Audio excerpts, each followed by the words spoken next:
Welcome back to Hollywood Studios. This video is about using spray paint and different techniques of using spray paint. I like to use Montana Gold when I just need regular velocity, and what I mean by velocity is how fast the spray paint comes out, at what speed and what pressure. That's what gold is. Gold is a regular flow. If you need something a little bit more high pressure, you want to use Montana Black, and I can show you that in just a few moments. But I just wanted to use the golds for now, just to kind of get your feet wet.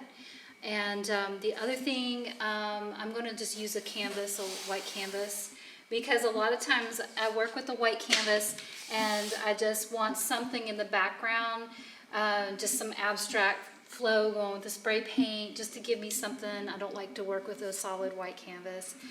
So I thought this would be great to demonstrate on this, and maybe I'll use this later for something. Also, I should mention there are different types of caps, and I'm going to list all these things in the description so you'll have it all written down for you so you'll know what to get. I should also mention you can get Montana Gold in any nicer art supply store. I think even Michael's carries it now, or you can order it from Amazon.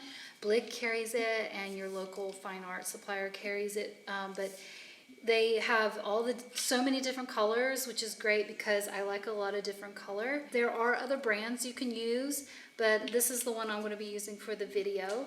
And also, when you buy the cans, they come with a regular cap that just has the paint come out in a regular stream. But you can get more fine-tuned with different types of caps. Like there's wide caps, there's skinny caps, there's super skinny caps. And they're usually about 25 cents a cap, or a little bit more depending. There are different options if you want different types of lines. And I'm going to show you how to create different types of lines using the different caps and using just the regular cap that it comes with. The other thing, you want to make sure you're in a room that's well ventilated, or you're outside, and use a mask because it's not good to breathe.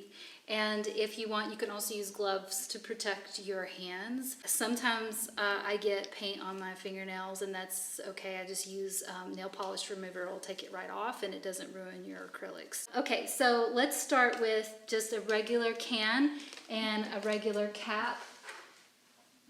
Yeah, this one's fine. Sometimes they don't work, and I have to switch caps, but this one's okay. Okay, so I'm going to put my mask on. So hopefully you can hear me. So I'm just going to make a regular line with the spray paint. And you can see it's about 1.5 inches thick.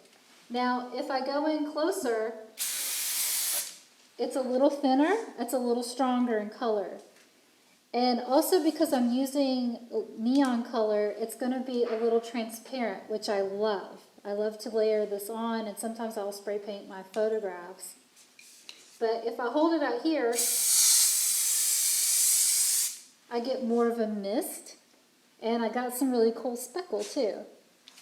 The more you practice with this, the better you can make your lines with more precision. Also, I got a drip here because I held it on there for long enough for it to drip. So if you want more drips, you hold it closer to the canvas and hold it down steady. And go slower.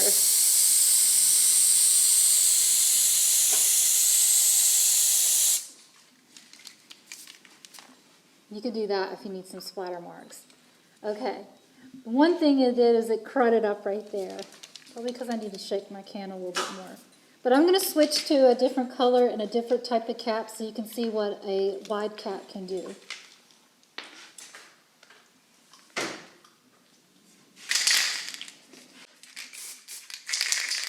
So it's important to shake your paint really good, get it on the stuff. And this is a wide cap, so the end has a wider opening, so it's more like it's going to give me a nice wide line, like that. Now if I want it skinny, I could actually just turn it sideways and get something as precision as that. So that kind of cap you can use for wide or skinny. And also It kind of has like a calligraphy effect, which I really like. All right, let me go back over the caps without the mask so you can hear what I'm saying. So the Montana cans come with a cap, and it's a regular standard cap, and it gives you a regular standard type of mark. But there are also other caps you can get. There's the wide caps, which give you this wide, more of a wide angle, and that's good if you're doing, say you're outside and you're spray painting a very large area. That helps you cover more ground faster. Also, you can switch to this is a different brand, but you can switch to Montana Black cans, which comes out much faster and harder if you want that big area covered. The wide caps also make these little tiny, if you hold it at an angle, it makes the little precision thin lines, which can be very cool, or it gives you like this calligraphy effect. Either way, to get the drips like this, you just want to hold the can down and drag it slowly. The slower you go, the more drips you get. Okay, so I also have a super skinny cap, which I'm going to show you. It's right here, and let me switch colors so you can see. Switch to this one. I always test it in an area away from my image just to get the paint flowing. Okay, and this is a skinny cap. It has a little nozzle on the tip.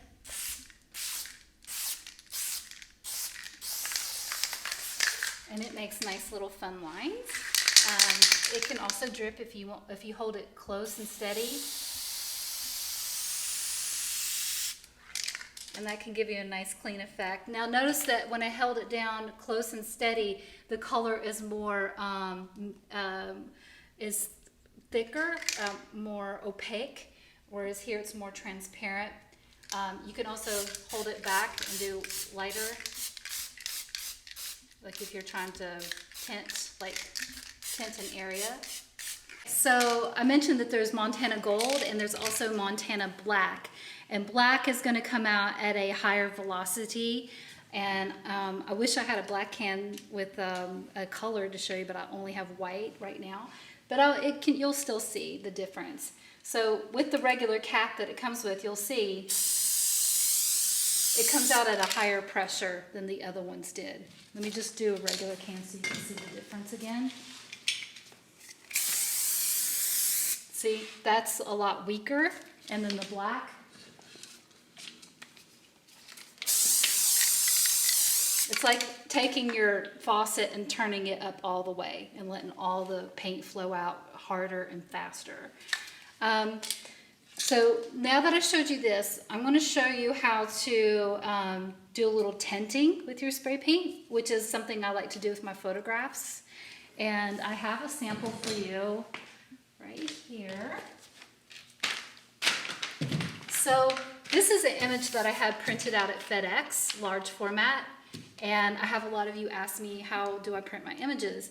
And I do go through FedEx printing center. I have a particular one that I like to go to because they know me and I don't have to explain to them what I'm doing each and every time. If you ask them to print, and you have to send them the image obviously, I send it to FedEx's email, not necessarily uploading it to their website, because it's better to email it to them and explain to them what you need and what size.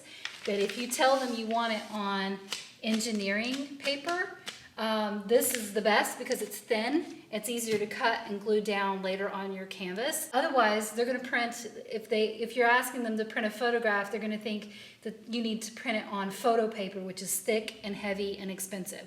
And you don't want that. You want it on the cheaper engineering thin paper, large format, black and white. Unless you want to print in color, pay a little extra, but I like to go black and white because I'm going to add my own color, and I'm going to do that right now. I like to use neon or lighter colors because I don't want to cover my image. So obviously I'm not going to use black or a dark purple or blue.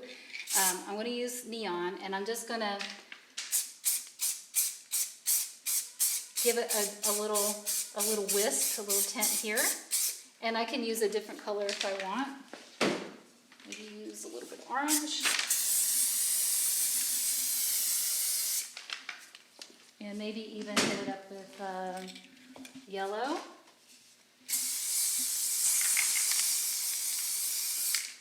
And notice how I'm spraying it about 6 inches away to get that mist. If you go in closer, it's going to leave more of a line. So if you want it more of a fine mist or just a tint, you want to hold it out here. If you need it more strong, you're going to obviously come in closer and hit it up that way. And then what I would do after this is I would cut this image out and glue it down, collage it down to my surface, my canvas or my board or wall or whatever I'm doing with it. And that you can see in the collage part 1 and collage basics part 1 and 2 videos.